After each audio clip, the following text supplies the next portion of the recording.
Vamos à pergunta. Johnny, tenho 18 anos e quero seguir a carreira como assessor de investimentos. Já vi que você tem experiência parecida. Será que minha idade pode ser um empecilho? Teria algum desafio? E se sim, como contornar isso?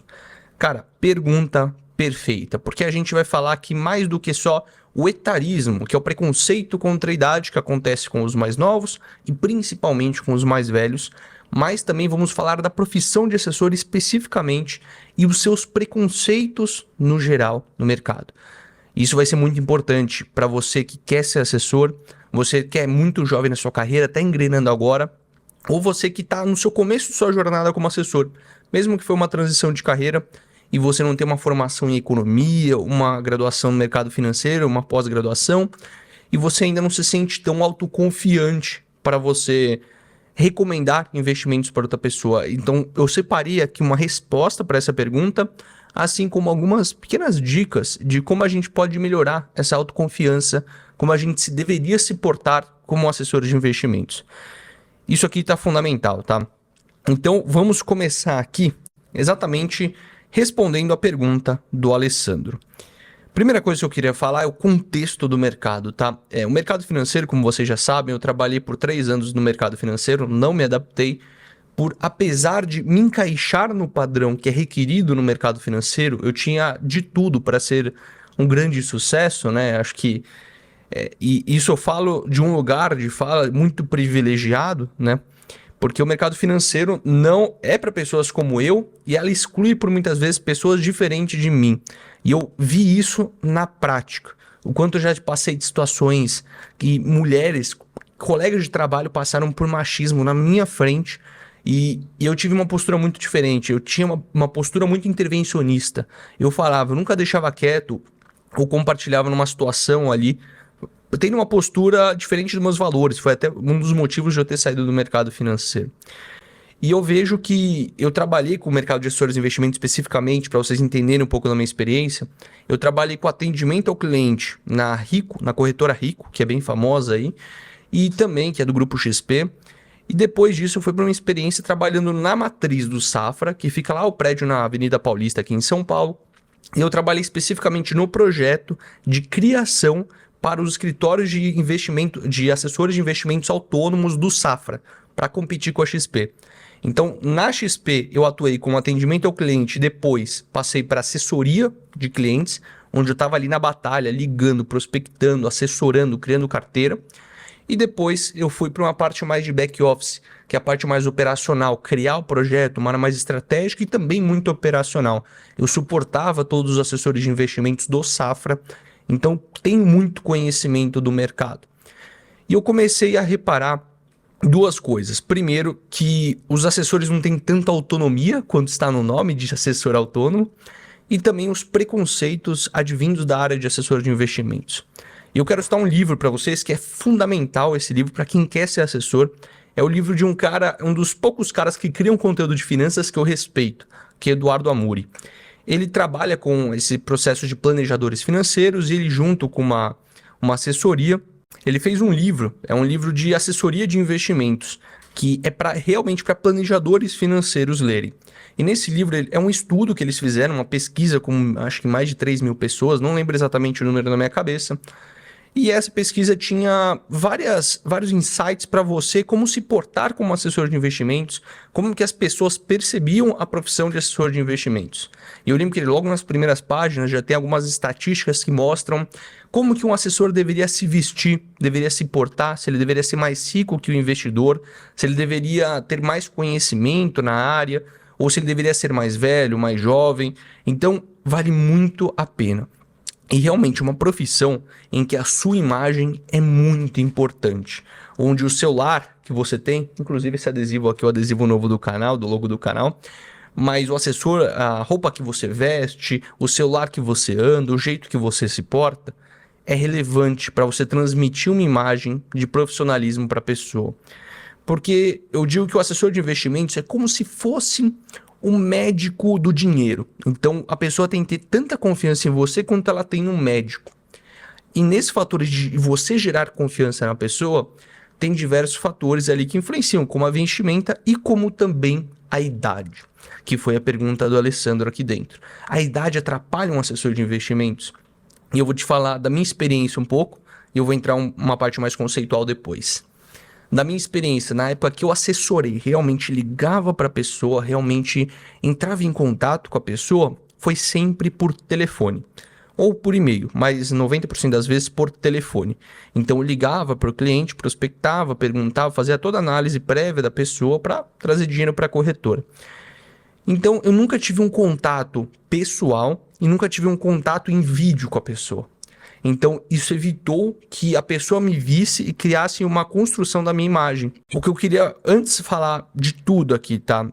Quando eu falo de que é um mercado muito preconceituoso, eu digo que é um mercado que é preconceituoso por parte dos clientes e dos próprios assessores, tá? Quanto no modelo de contratação, quando os assessores contratam outros assessores, quanto com a percepção do cliente frente ao assessor. Existe toda uma questão de etarismo, que é o preconceito com idade, e também de racismo. Isso tudo é estrutural na nossa sociedade. Então, como eu fazia por telefone, a pessoa não sabia quem era a pessoa por trás. Então, o único jeito que ela tinha para confiar em mim era nas minhas palavras e o jeito que eu falava no telefone. Então, vocês podem ver aqui no YouTube, eu tenho, não um dom para comunicação, mas eu sempre soube me comunicar de uma maneira que não representasse tanto a minha idade. Eu tenho 22 anos, para quem não sabe, quando eu trabalhei como assessor, eu tinha 19. E eu sempre fui uma pessoa que tive facilidade com as palavras, sempre transmiti muita confiança. Até porque eu tinha muito conhecimento na área de investimentos. Então, quando eu entrei para ser assessor, eu estava muito confiante na minha fala. Eu sabia exatamente o que eu ia falar. Eu lembro até vez de um amigo meu que sentava atrás de mim na corretora, época era presencial, tudo isso. A primeira vez que eu peguei no telefone, eu falei, pô, posso pegar esse cara para ajudar ele a investir? Cara, acho que minha primeira semana na empresa, a pessoa ali ficou um pouco duvidando, pô, será que ele vai conseguir tirar de letra esse cara? E foi muito natural para mim, comecei a conversar, comecei a explicar os termos econômicos e, pô, me senti super bem na ligação. E as pessoas não tinham a percepção que era uma pessoa de 19 anos falando com ela. Sinceramente, era uma relação que, mano, ela tá falando com um profissional da área. Eu não me encaixava no padrão de assessor, mas quando eu vi de fora a relação assessor-cliente, quando você pega a profissão de assessor autônomo de investimentos, você vai provavelmente entrar numa videoligação com a pessoa, com o potencial cliente, que você vai estar querendo assessorar. E isso, cara, é da profissão. Você é jovem, você vai estagiar, você vai se colocar numa posição e sempre que você está começando na sua vida profissional, você vai ser a pessoa que menos sabe no local. Você está aprendendo com os outros, é normal isso. Só que na profissão como assessor, você não pode ser o elo fraco da relação. Você como assessor de investimentos tem que se portar como um doutor. Você tem que ter certeza no que você está recomendando para a pessoa. Porque a última coisa que ela vai fazer é dar o dinheiro para você e você não sabe fazer ou você não tem confiança do que fazer com o dinheiro dela. Então, é isso aí, tá? Eu digo que os assessores, existe um padrão no mercado, e você vê que no mercado financeiro existe um padrão social muito claro do branco, hétero, que fica ali assessorando investimentos. E eu não estou falando, de maneira alguma eu estou falando isso, tá? Que se você não se encaixa nesse padrão, você não deveria ser assessor. Eu acho que a gente precisa de mais diversidade, até para poder saber falar com todos e diversos tipos de pessoas, para democratizar o acesso. Mas infelizmente, e é incrível falar isso em 2023, a gente ainda precisa de pessoas que tragam diversidade para esse setor, seja de idade, seja setor racial, seja, enfim, qualquer segmento ali que traga diversidade para as empresas. Principalmente mulheres ali dentro, que saibam falar e ter tato com outras mulheres, por muitas vezes homens não sabem fazer.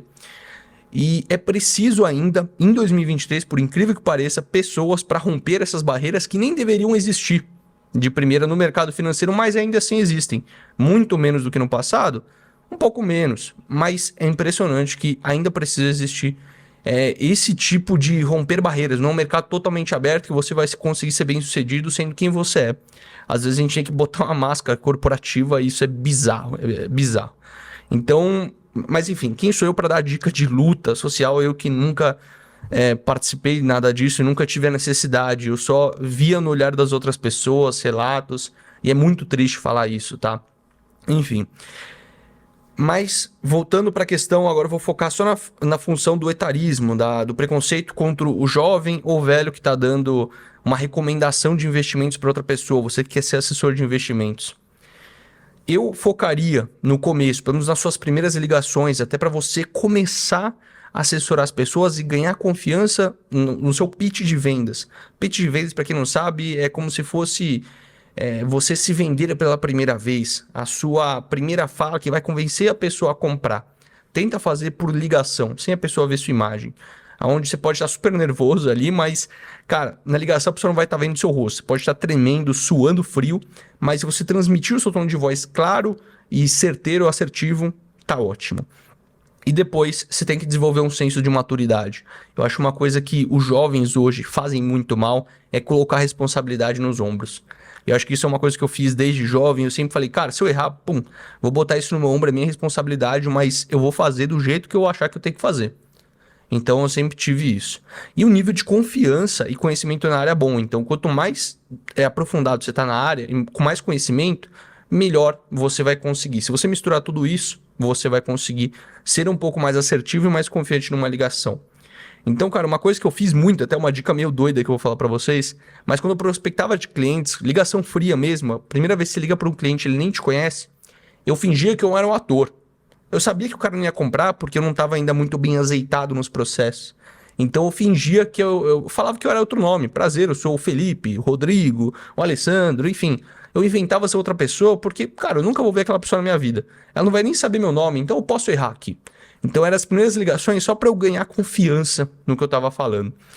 E depois, cara, uma vez que você entra nesse estigma, começa a fazer as reuniões em vídeo, você tem que se portar como se você tivesse certo. E eu tinha um ditado que a gente falava na XP entre meus amigos, que é o cliente está sempre errado. Então, por incrível que pareça, cara, a gente sempre fala, o cliente sempre está certo. A verdade não.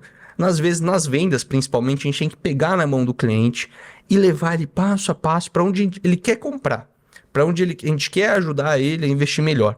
Então a gente tem que pegar na mão dele e falar, você está errado nesse ponto, aqui, aqui, aqui, e eu quero te levar aqui. Claro que você não vai falar isso, que o cliente está errado, mas você vai ter que se portar com uma autoridade que você tem que ter certeza no que você está falando. E às vezes você tem que tomar as rédeas da reunião e da ligação que você está fazendo. Se você vê que o cliente está falando assim, tá, só me fala a recomendação logo e você está dando contexto, aí você para com o cliente e fala assim, ó, eu tô te dando contexto porque o contexto faz muito sentido com o que vem com a recomendação. Então deixa eu te explicar agora qual que foi a minha linha racional por trás e eu te mostro a recomendação no final e vai fazer muito mais sentido para você. Então você não está deixando o cliente tomar as rédeas da reunião. Você realmente está sendo ali controlando a linha racional do seu pitch. O pitch, eu vou ensinar a fazer um vídeo sobre pitch, tá? Que é como você se portar numa reunião de vendas, principalmente. Mas é você ter controle da situação. O cliente nunca pode ter controle da situação, porque senão você vai falhar. E quem é mais jovem tem mais tendência a errar num desses pontos, no nível de confiança, de conhecimento, de maturidade e de responsabilidade. E você, como jovem, deve desenvolver esses pontos, por mais que subjetivos, são coisas que você pode pegar, dicas que nem eu dei aqui do dia a dia que você consegue melhorar nesses pontos. Eu já fiz um vídeo porque eu não seria assessor de investimentos. Eu vou deixar isso para você assistir agora também, depois, que vale super a pena, tá? É muito bom esse vídeo e vai fazer total sentido com o que você está procurando.